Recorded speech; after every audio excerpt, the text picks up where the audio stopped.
Bonjour, nous sommes toujours avec Alexandre Moreau pour aborder un autre sujet majeur, discuté souvent à l'Institut économique de Montréal, la gestion de l'offre. Alors la gestion de l'offre, c'est le sujet, je pense, qui a le plus tourné dans les textes de l'Institut économique de Montréal, la gestion de l'offre dans le lait, les œufs, la volaille en fait. On aimerait ça comprendre pourquoi l'Institut économique de Montréal, qui est en faveur de la fin de la gestion de l'offre, ni plus ni moins, là, qui va peut-être l'obtenir avec les négociations de l'ALENA actuellement, a cette vision aussi radicale, en fait. Alors que vous avez aussi des gens, des opposants qui critiquent ça en disant ben, écoutez, on peut remodeler la gestion de l'offre, mais sans forcément mettre tout le château de cartes par terre. En fait. Bien, essentiellement, il faut comprendre que lorsqu'on propose l'abolition de la gestion de l'offre, ça vient aussi avec une période de transition qui va permettre aux fermiers de s'habituer à un marché qui va être complètement différent de ce qu'on a actuellement. Ça vient aussi avec des compensations financières, parce que la valeur des quotas, c'est énormément d'argent. En fait, pour les fermes, là, on parle d'environ, en moyenne, 40 % de la valeur des actifs, là, que c'est seulement un bout de papier qui nous donne le droit de vendre notre lait. Donc, c'est certain que ça ressemble un peu au papier de l'immobilier en 2008, en fait. Pas nécessairement, mais pour les fermiers, c'est important et pour plusieurs, c'est leur retraite. Donc, si on leur parle d'abolir le quota et qu'on ne leur parle pas de compensation financière, c'est certain que ça peut être difficile pour eux hein, d'être ouverts un peu à l'idée. Mais il faut comprendre que notre position, c'est pas contre les fermiers. Au contraire, le système a certains avantages. On a des prix plus stables. Et vraiment, ça varie énormément dans le marché mondial et c'est une crainte que les autres producteurs ont. C'est un des avantages. Par contre, il y a beaucoup de désavantages. De un, ça nous cause beaucoup de problèmes en termes de commerce international. Nos partenaires commerciaux sont toujours en train de critiquer les réformes qu'on fait. Et là, on doit accepter l'imposition de nouvelles réglementations de l'OMC. Ensuite, on va recréer des nouvelles classes de lait. On essaie toujours de s'en sortir. Mais pourtant, le lait, c'est pas un produit d'exportation. Ça peut le devenir peut-être un jour si tout le monde se met à boire beaucoup plus de lait dans le monde. Je sais qu'on parlait dans un de nos bulletins, justement, ces jours-ci, en fait, de la Chine qui pense augmenter de 30 % sa consommation de lait d'ici 2050. Ouais. Mais au-delà de ça, le lait n'est pas pour l'instant un produit d'exportation. Il y a des produits transformés qui peuvent être exportés. Et je veux dire, on a des super de bons produits. On a gagné un prix pour le meilleur camembert au monde. Désolé à nos amis français. Mais bon, on a un super de bon potentiel, mais malheureusement, le système fait en sorte qu'on peut difficilement exploiter ces marchés-là. Et il faut comprendre aussi que notre position, c'est pas juste les producteurs laitiers dans le portrait. Hein? On parle d'environ 10 000 producteurs laitiers à l'échelle du Canada, mais il y a aussi 36 millions de consommateurs canadiens. Et vraiment, là-dessus, il y a seulement l'UPA ou l'Association des producteurs de lait du Canada qui affirme qu'il n'y a pas de prix plus élevé au Canada. C'est complètement faux. Toutes les données qui sont accessibles publiquement démontrent que les prix sont beaucoup plus élevés au Canada et ça représente un coût important. Et c'est d'autant plus régressif dans la mesure où, pour une famille qui est à faible revenu, un coût supplémentaire de 300, 400, 500 $ par année pour des produits essentiels comme le lait, les œufs, la volaille, ça fait une différence à la fin de l'année. Et en fait, on avait même estimé qu'avec ce coût qui est systématiquement imposé aux consommateurs, on a entre 140 000 et 190 000 Canadiens qui se retrouvent sous le seuil de la pauvreté. Donc, nous, des éléments comme ça vient sonner l'alarme un peu et il faudrait peut-être penser aussi aux 36 millions de consommateurs qui font ultimement les frais de ces mesures protectionnistes. Puis, sur l'aspect, je comprends vos inquiétudes par rapport aux consommateurs, mais sur l'aspect des régions, de la ruralité, le fait d'enlever la gestion de l'offre, est-ce que vous ne craignez pas, en fait, qu'il y ait une concentration de fermes en fait, qui se trouvent autour, pour des raisons tout à fait logistiques, stratégiques, autour de Saint-Hyacinthe, en Montérégie, et qu'on se retrouve avec des régions vidées, encore plus qu'elles le sont aujourd'hui, dévitaliser les régions.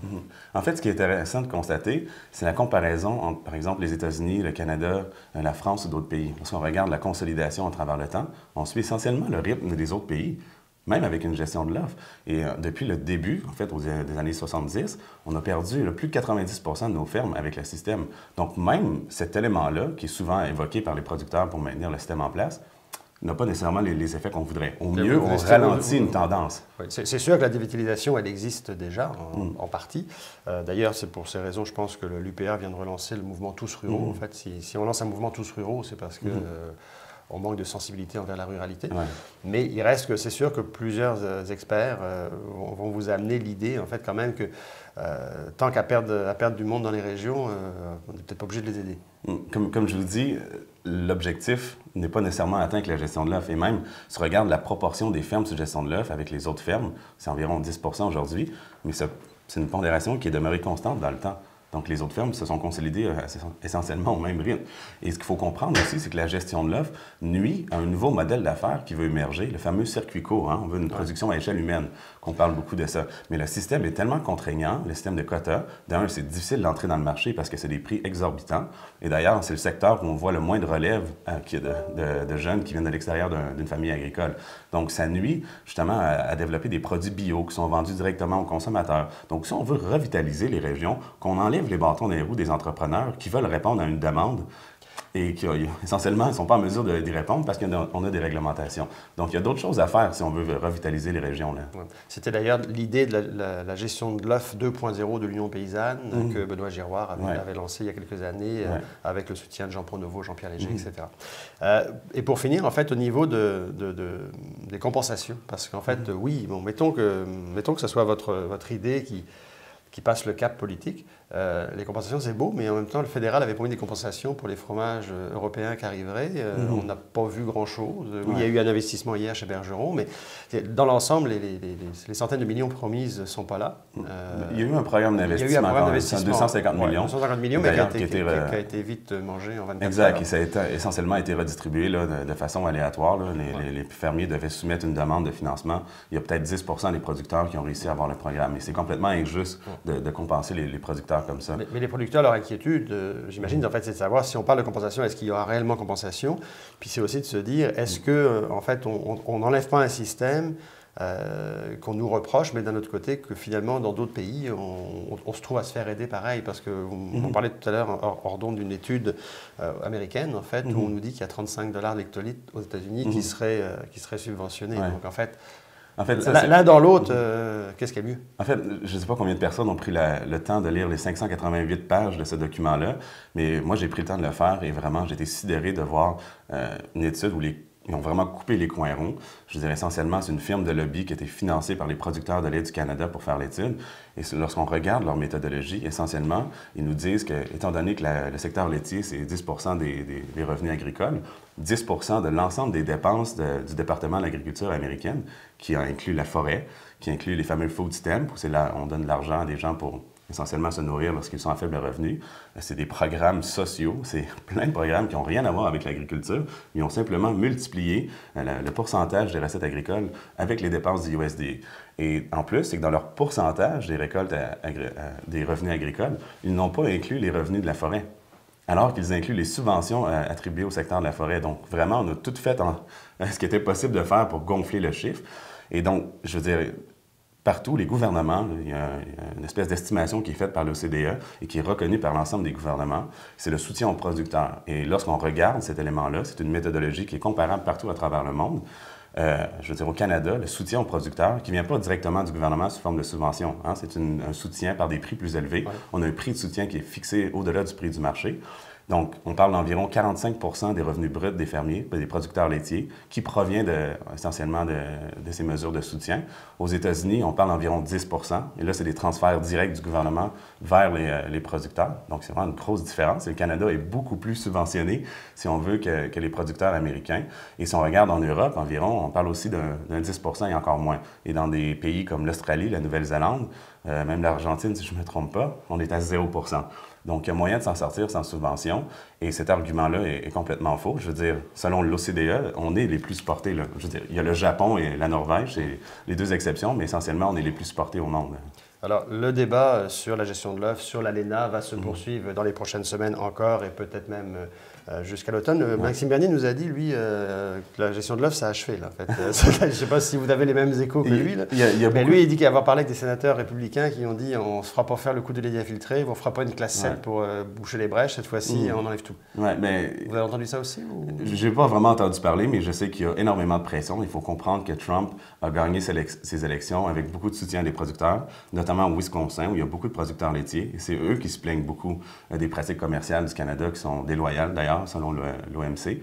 Et donc, il y a beaucoup de pression. Et là, Trump met énormément de pression sur le Canada. On menace d'imposer des tarifs sur l'aluminium et le fer. Donc, il y a beaucoup de pression politique. Et je veux dire, on en est rendu à un point où on fait mal à nos producteurs. Et je les comprends d'être frustrés de voir des parts de marché qu'on cède pour rejoindre le traité de libre-échange avec les pays pacifiques et avec le traité en Europe où on a cédé beaucoup du marché de notre fromage. C'est choquant pour eux. On perd des parts de marché. On n'a même pas été en mesure de concurrencer pour les gagner ou les perdre. On nous les enlève politiquement et on nous compense en nous donnant un peu d'argent ici et là. Et c'est pas tout le monde qui en a et c'est un peu obscur la façon que c'est distribué. Donc, c'est très choquant de voir les producteurs constamment perdre des parts de marché.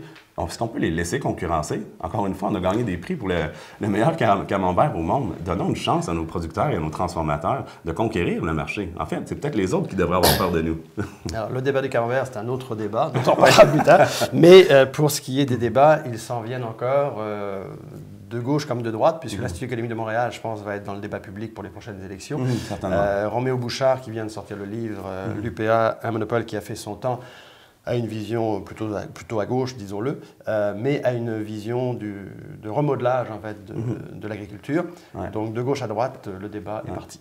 Mais en fait, je dirais peut-être pas que c'est de gauche. Essentiellement, on veut donner la liberté aux producteurs de développer leur propre modèle d'affaires. Et le problème actuellement, c'est qu'on a un cadre réglementaire ultra strict qui est essentiellement contrôlé par le monopole de l'Union des producteurs agricoles. Donc, essentiellement, c'est de redonner la liberté aux producteurs de développer leurs produits et de répondre à une demande qui se développe en ce moment, et c'est le bio et c'est le circuit court.